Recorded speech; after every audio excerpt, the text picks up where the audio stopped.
After an intensive 6-month search covering 10 SADC countries, the final of the FemBioBiz acceleration program has finally arrived. Who will be walking away as one of our 6 category winners?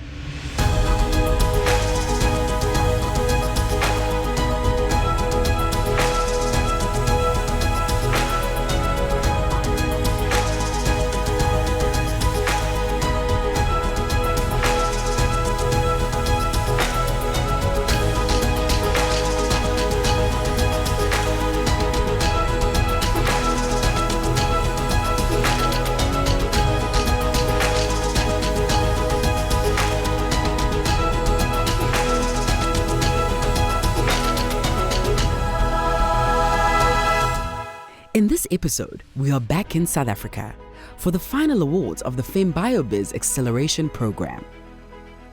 The FemBioBiz Pitching Den is a deal-making platform hosted at the SA Innovation Summit in Cape Town. It is a high-level forum where businesses and funders interact with our winning bio-entrepreneurs, affording them the opportunity to access financing and support. This platform will also enable participants to grow and prosper, thereby creating sustainable impact locally and globally. The 6 winners will also be securing a once-in-a-lifetime all-expenses-paid trip to attend Slush in Finland, one of Europe's biggest startup events. The first 14 regional finalists have only 3 minutes each to convince our panel to buy into their ideas.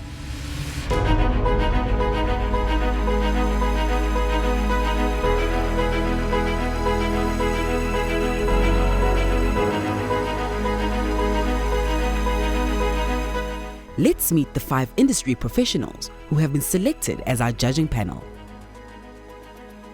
Please welcome Simbarashe Mudimbu, Senior Manager at Lifeco Unlimited SA Group, who brings a wealth of financial knowledge and experience to the table. Introducing Mashuping Dipoko, an experienced and highly knowledgeable senior research analyst at the Public Investment Corporation. Another financially savvy panelist is Danai Musandu, an investment associate representing Goodwill Investments. Renee Fourie is the multi-channel marketing manager for Merck in Southern Africa, who have generously sponsored 50,000 rands in prizes. Bridget Evans is a director at the SAB Foundation, which has extensive involvement in various entrepreneurship activities and have generously sponsored 70,000 rands in prizes. And last but not least, our host for the Pitching Den, musician and innovation author, Peter Greenwall.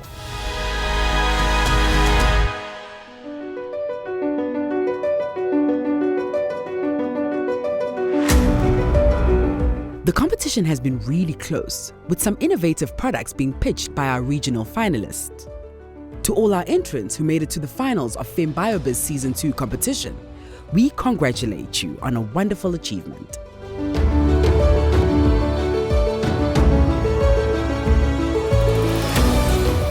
The first finalist to pitch is Muzalema Mwanza, who developed a baby delivery kit designed to ensure safe baby deliveries for rural pregnant women in Zambia.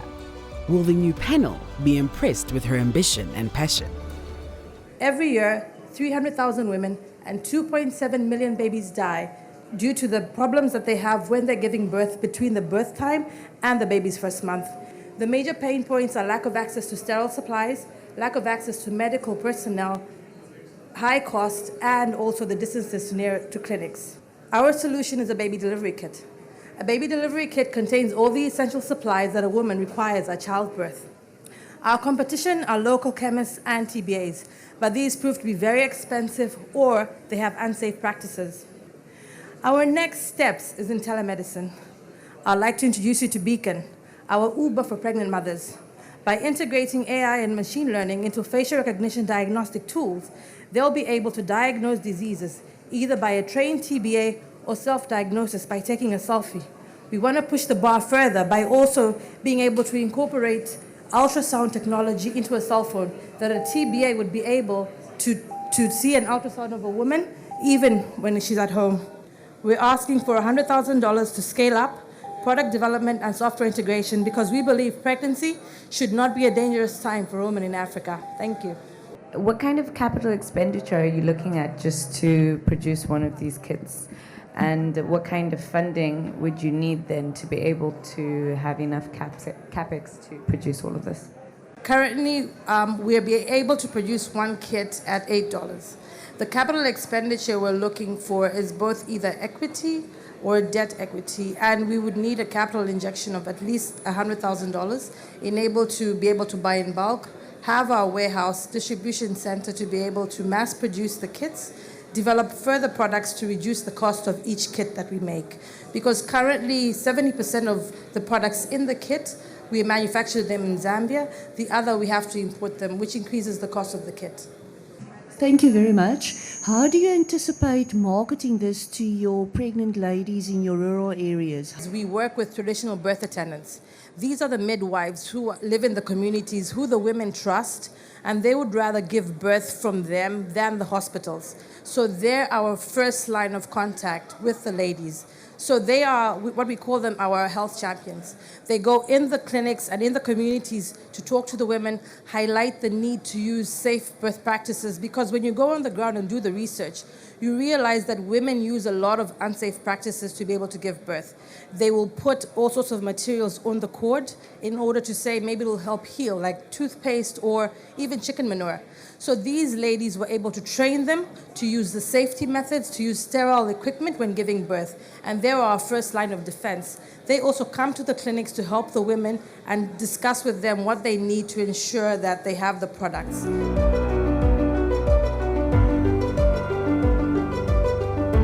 Networking, collaboration over competition, because I think at the end of the day, we're all winners, you know, and also trying to see how best can we fit into each other's network, countries.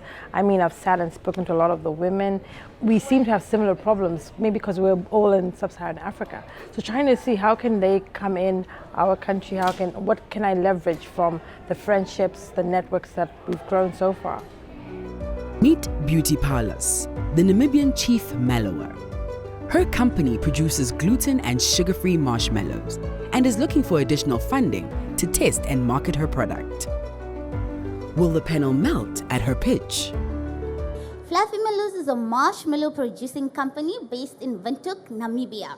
Our marshmallows come in bite-sized pieces with just the right amount of sugar for an energy boost, as well as a melt-in-your-mouth, light as a feather, delicious.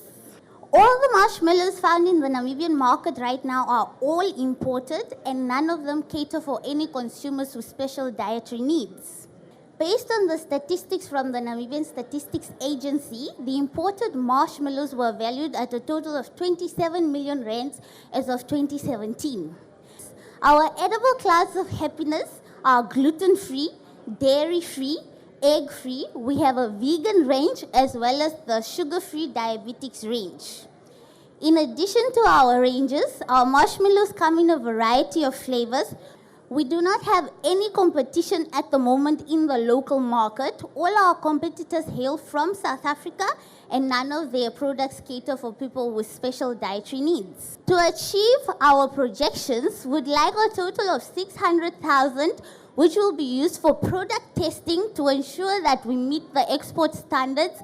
You said you're busy renovating your space that you are working out of or producing? We are currently still at home. However, we've managed to acquire space. We entered a competition and won the space as a result. So we are currently busy renovating it so it can meet the food safety regulations required for us to stock in the supermarkets. Okay. And how far along are your conversations with the retailers in Namibia? Beginning this year, I spoke to Pick n Pay, and then they gave me a list of all the requirements I needed. Number one stumbling block was the space. So we got that space in March, and then we also sourced for more funding. So the renovations only started recently. How have you discovered that there's nobody in the same space competing with you? In terms of marshmallows, there is nobody because all the marshmallows that we have are for the sugar lovers. And for the other confectionery goods, sweets in the sense that are sugar-free, you get the ones that are called hard candies, which are similar to your smoothies. And then you also get a lot of those that are made from fruits and nuts that you get from fruits and veg.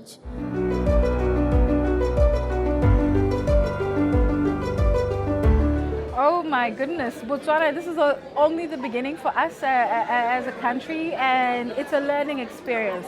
How do we better serve the market, through our entrepreneurs, but as well as expanding into the region. It really attests to the potential that our entrepreneurs and innovators have in Botswana, and the ability for us to connect throughout the continent and internationally in terms of the value and the intellectual property, and as well the friendships that we have been able to form through this great experience. So we are super excited and obviously happy. Meet coffee producer Yolanda Almeida from Mozambique and a grand prize winner in phase 2 of the competition. She is still looking for additional funding to add further value to Ibu coffee production. Let's travel to Ibu Island, the north coastal area in Mozambique, where the 150 local farmers grows this unique special coffee, and the women don't have the opportunity to improve their income. And on the other hand, the touristic sector seek for a product with strong heritage. From now, we have only the capacity to roast 240 kilos of 1.7 tons produced in the island. Currently, our revenues are $1,000 per month. We purchase 40 kilos by month, and over the next 3 years, we intend to grow, doubling the sold quantities, and we count with initial capital of around $900. So to achieve our dream, we need an injector of capital of $2,002, and we guarantee monthly sales of $2,000. In terms of your competitive strategy, could you run me through what your competitive strategy, your marketing strategy is? Yes, this coffee is unique, as I mentioned it, because it is spontaneous from Ibu Island. The species is Racemosa. The most quantity produced in the world are Arabica and Robusta, and this is special grows spontaneous at Ibu Island. What will it take to scale up to be a supplier for the big chains, Starbucks and Seattle and the likes? What is it? How do you get in there?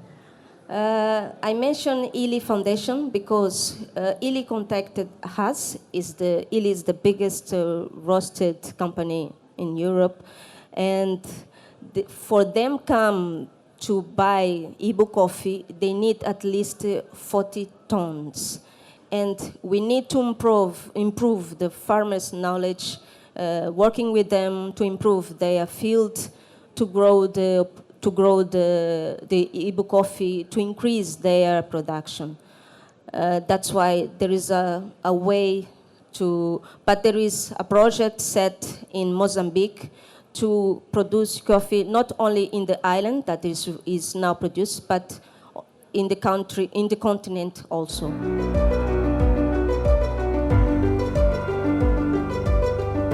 This is very exciting. We know just how difficult it is, especially for startup, women-led bio enterprise-based companies to really, commercialize.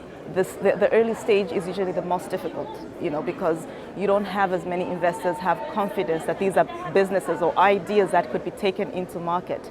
So I think this is breaking edge, and it also really shows that women entrepreneurs in sectors such as bioscience really have the potential, and that Africa is really in the right direction in ensuring that there's equal participation, and some of the gender barriers in these sectors are being addressed through programs such as the FemBioBiz program. Meet our Zimbabwean winner, Jennifer Meyer, whose company Hutano Foods makes delicious, high-quality and easy-to-enjoy snacks and porridges that harness nutritional, locally grown ingredients. How will the panel respond to her pitch? With increasing climate-induced shocks and agricultural systems dominated by crops poorly adapted to dry conditions, these problems are only getting worse. At Hutano Foods, our line of snacks, breakfast cereals, and porridges set out to address these twin problems. First, a lack of healthy food on the local market that's still affordable and convenient. And second, a lack of reliable markets for the traditional crops that grow best for smallholders in Zimbabwe's changing climate. We make all of our products from 100% Zimbabwean-grown ingredients, sourced from over 300 smallholders and wild harvesters, and provide high-quality, nutritious food to Zimbabwe's consumers. Over the last 2 years, we've been conducting R&D on our latest product, Mighty Meal Instant Porridge. Our nearest competitor is imported from South Africa and has a per-serving cost of 50 cents per child. Mighty Meal's per-serving cost is 9 cents per child and sells for $2,000 per metric ton. Break-even is estimated about 100 metric tons per year. So we're seeking an initial equity investment of just over $200,000 to produce, package, and market 100 metric tons of Mighty Meal Instant Porridge. I'm interested in your growth strategy. Are you going to export or? One of the things that's really important to us is that we nail this and do it perfectly in Zimbabwe. We understand our consumer base there, we understand the demand, and we've been very strategic about how we're going to roll out our various channels. So first, we're working with school feeding programs, early childhood feeding programs, which presents a bit of a lesser risk to us in terms of rolling it out. Then next year, we do plan to launch a supermarket version of the porridge, and there our competition is mostly imported cereals and instant porridges, but we compete very strongly with them in terms of the quality. We're the only instant porridge made in Zimbabwe, and we beat them on price across the board.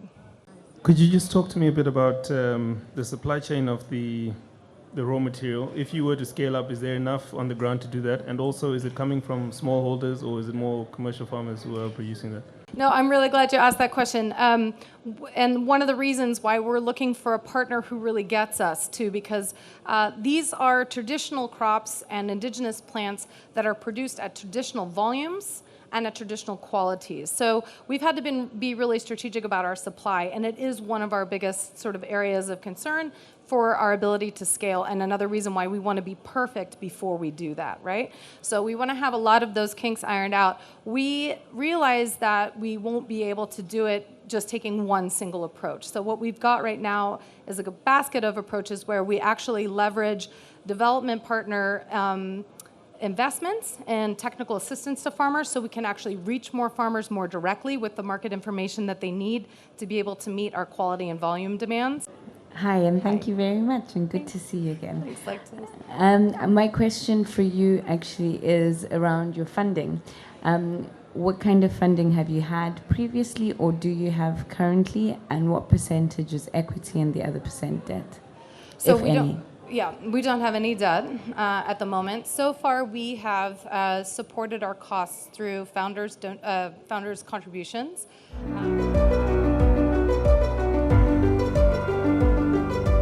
And we've been working so hard with our own sort of wits and our own resources and our own, ideas and passion. And now to see that passion sort of validated is very humbling, but also super rewarding, because it means that we're not crazy.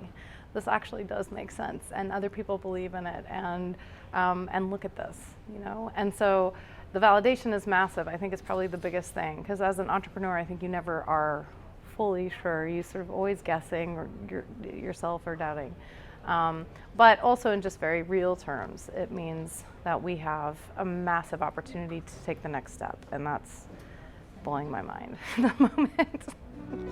Dr. Wezim Kwaila, owner of Nyenyezi Agritech, specializes in providing seeds and seed treatments as well as plant diagnostic tools using both modern and traditional methods. Will her growing business attract more funding? So in Malawi, we have a lot of seed companies, but most of them are small and medium scale. And out of those, only 30% pre-treat their seeds.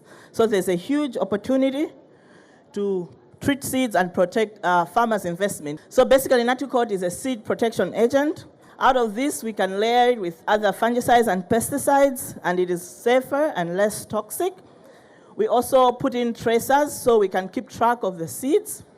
Therefore, make it easy for high-scale production in a commercial planter. And it is highly customizable because it is coming out of research. As we get new and more complex problems, we can modify it to fit different environments, like inoculants and other things. So we have a huge market opportunity, as I said. The grain market, we have legumes. The vegetable seed market is also emerging in the country. And then we have all the other natural seeds like bulbs and stems and cuttings that can also be treated with this protection agent. And I'm asking for about $40,000 to help me commercialize this product. Thank you.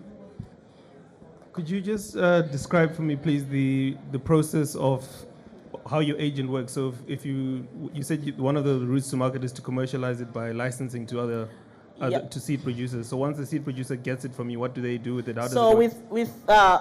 Okay, so the seed producer, I don't want to give it to just a manufacturer because they would have to also sell it to a seed processor. So the seed producer would, I have like a formulation that they can scale up and use it right in their factory, treat their seeds. So it's a mix. It's a mix of several active compounds, but mostly from the naturally occurring materials. It is not like thiram disulfide, the competitor on the market right now. And is there any intellectual property around the formulation?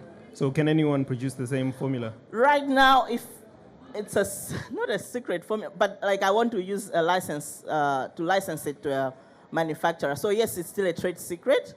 Hi. Yes. Are you operating yet as a business? Okay, so I work with one of my partners is an actual seed producer. So what we worked out is, right now, if you're not protecting your seed, what is the value? And if you add on this protection, what would be the value? If they use the commercial product, it's about twice as much, $10 to 100 kgs of to protect, while my product is at $5 to the same amount. Do you have any research around what the yield variation would be with using your agent versus without? Yeah. So in I think 5 years ago, I was hired as a consultant to. They had a whole farm had lost a seed. They didn't germinate, and it was because they had used unprotected seed. So there was either fusarium and all these wilts, like soil-borne fungi that attack seeds. They had totally lost everything. So the difference is everything or nothing.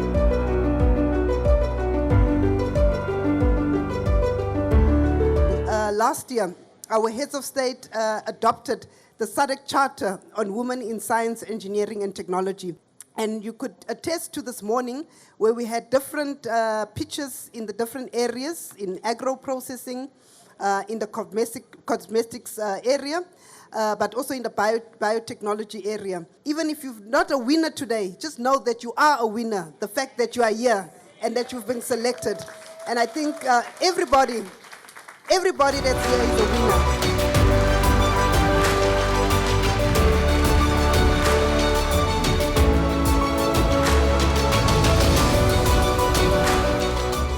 The first 14 of our 32 finalists have completed their presentations in our pitching den at the SA Innovation Summit in Cape Town.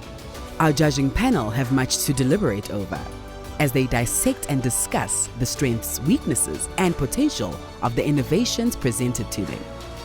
We look forward to being inspired by the next 12 entrepreneurs who will be featured in our next episode.